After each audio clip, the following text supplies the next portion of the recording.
sahabat UB TV, kembali lagi di program Berita News Point. Program berita seputar Universitas Brawijaya, Malang Raya, dan informasi menarik di sekitar kita. News Point Highlights akan menyajikan rangkuman berita sepekan yang telah dipilih oleh tim redaksi untuk menemani akhir pekan pemirsa UB TV. Selamat menyaksikan, dan inilah News Point Highlights hari ini. Akan dimulai dengan berita Fakultas Vokasi terima mahasiswa inbound UITM Malaysia.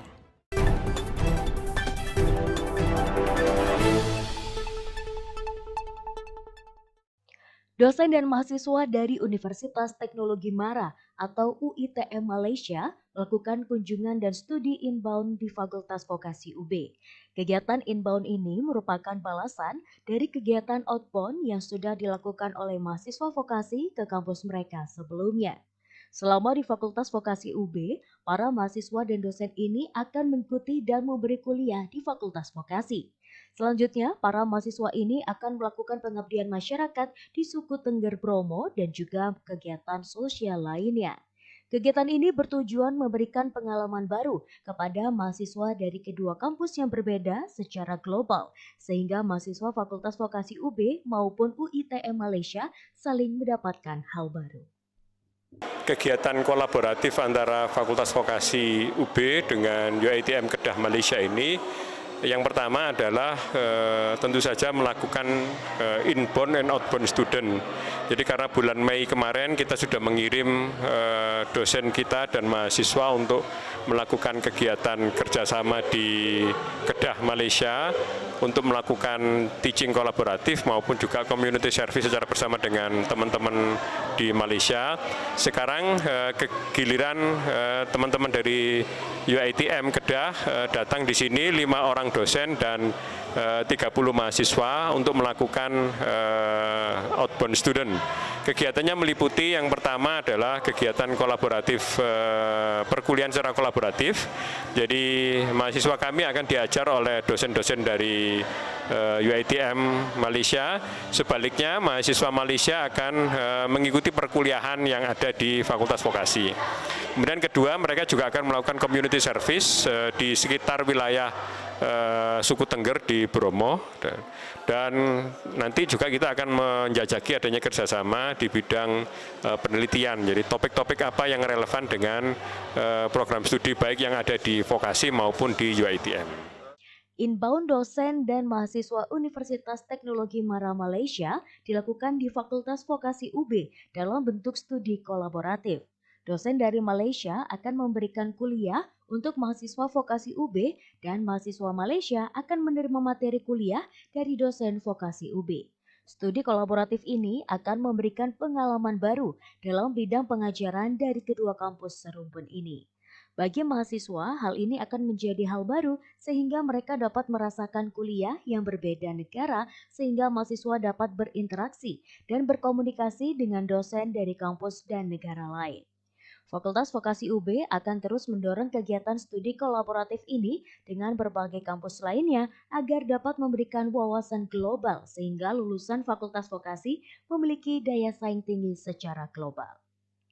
Kegiatan yang sementara ini yang dilakukan adalah tadi itu studi secara kolaboratif, jadi pertukaran student maupun pertukaran lecturer. Jadi dosen kami datang ke Malaysia untuk memberi kuliah, dan sekarang juga dosen kami memberi kuliah kepada mahasiswa Malaysia yang datang ke sini. Pun juga jadi dosen-dosen Malaysia yang datang ke sini memberikan kuliah di kelas-kelas yang ada di Fakultas Vokasi, dan kemarin juga dosen kita yang datang ke Malaysia juga memberikan perkuliahan untuk mahasiswa UITM Malaysia.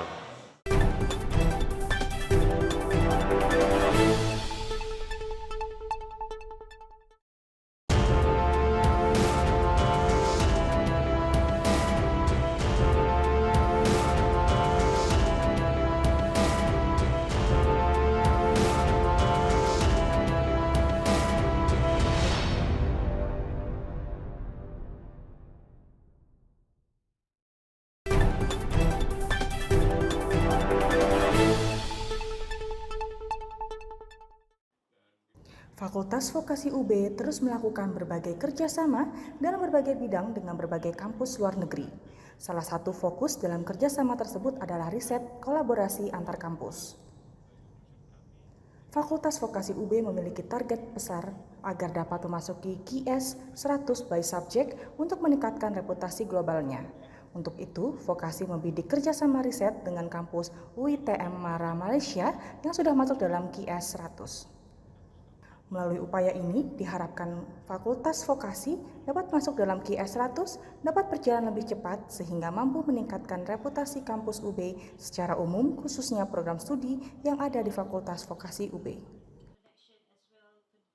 Jadi kegiatan yang sementara ini yang dilakukan adalah tadi itu studi secara kolaboratif, jadi pertukaran student maupun pertukaran lecturer. Jadi dosen kami datang ke Malaysia untuk memberi kuliah, dan sekarang juga dosen kami memberi kuliah kepada mahasiswa Malaysia yang datang ke sini. Pun juga jadi dosen-dosen Malaysia yang datang ke sini memberikan kuliah di kelas-kelas yang ada di Fakultas Vokasi, dan kemarin juga dosen kita yang datang ke Malaysia juga memberikan perkuliahan untuk mahasiswa UiTM Malaysia. Rencananya tidak hanya kegiatan itu, kita berharap ini bisa pada jenjang yang lebih tinggi, yaitu melakukan collaborative research. Seperti kita ketahui sendiri bahwasanya UiTM by subject masuk di dalam QS 100, sehingga itu menjadi tujuan kita untuk bekerja sama dengan kampus yang masuk di QS 100, gitu ya. Filkom UB kenalkan blockchain kepada siswa SMK. Kemajuan teknologi digital merambah ke berbagai sektor seperti dara dan pembayaran digital. Salah satu dari sub tersebut adalah perkembangan blockchain dalam dunia digital saat ini. Untuk mengenalkan hal tersebut, Fakultas Filkom UB mengadakan webinar blockchain kepada siswa SMK dari berbagai daerah bersama Kementerian Perdagangan. Blockchain merupakan hal baru yang diyakini akan terus berjalan sesuai dengan kemajuan teknologi digital, sehingga siswa SMK perlu mengetahui hal tersebut sebagai bekal masa depan. Sebenarnya kalau tadi apa yang disampaikan Mas Nyoman benar, apa yang disampaikan Beli Nyoman benar. Blockchain, digital database, dan datanya terdistribusi di masing-masing node. Node itu apa sih? Kalau dilihat di sini apa? Kubus, katakanlah itu ya. Jadi rumah-rumah.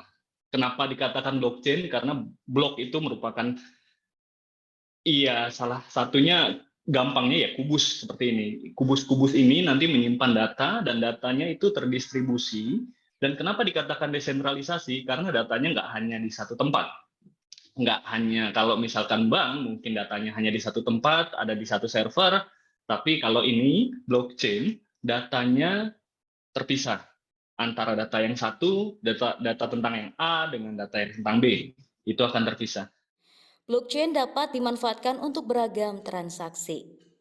Transaksi menggunakan blockchain akan terus berkembang dan meningkat pada masa yang akan datang.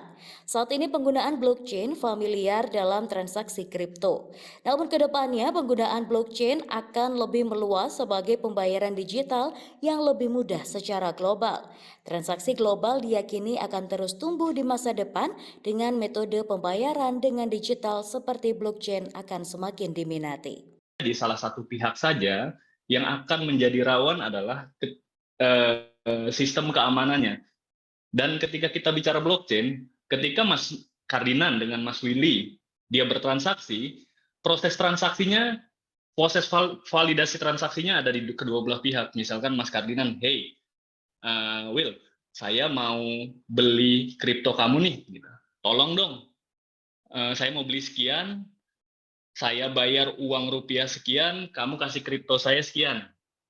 Ini dia meminta, dia request ke Willy, dan nanti Willy, apakah misalkan si Willy setuju, dia nanti meng-approve itu, dan oke, saya setuju, dia mengklik.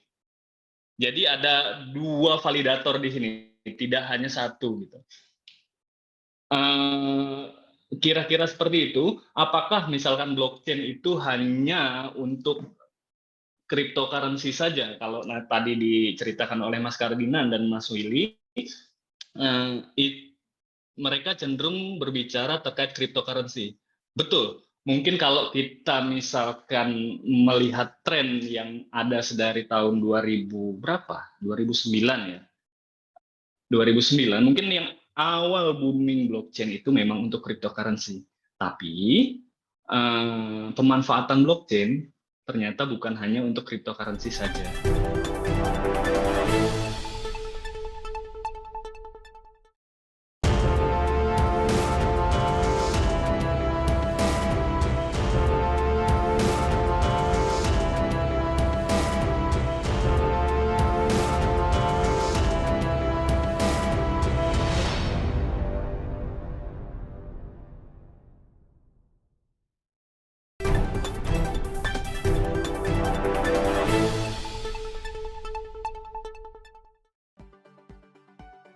Fakultas Peternakan memiliki laboratorium terpadu.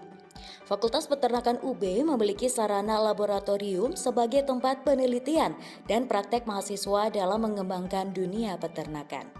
Laboratorium ini salah satunya terletak di Sumber Sekar Dau, Kabupaten Malang. Laboratorium tersebut dilengkapi dengan berbagai sarana pendukung yang memadai seperti gedung perkantoran, laboratorium, kandang, gudang, dan lainnya.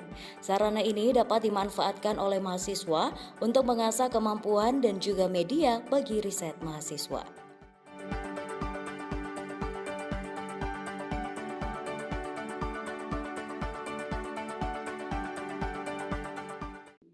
Pengembangan wirausaha mahasiswa di Universitas Brawijaya bukanlah hal yang baru, namun sudah menjadi arus besar dalam pembinaan mahasiswa.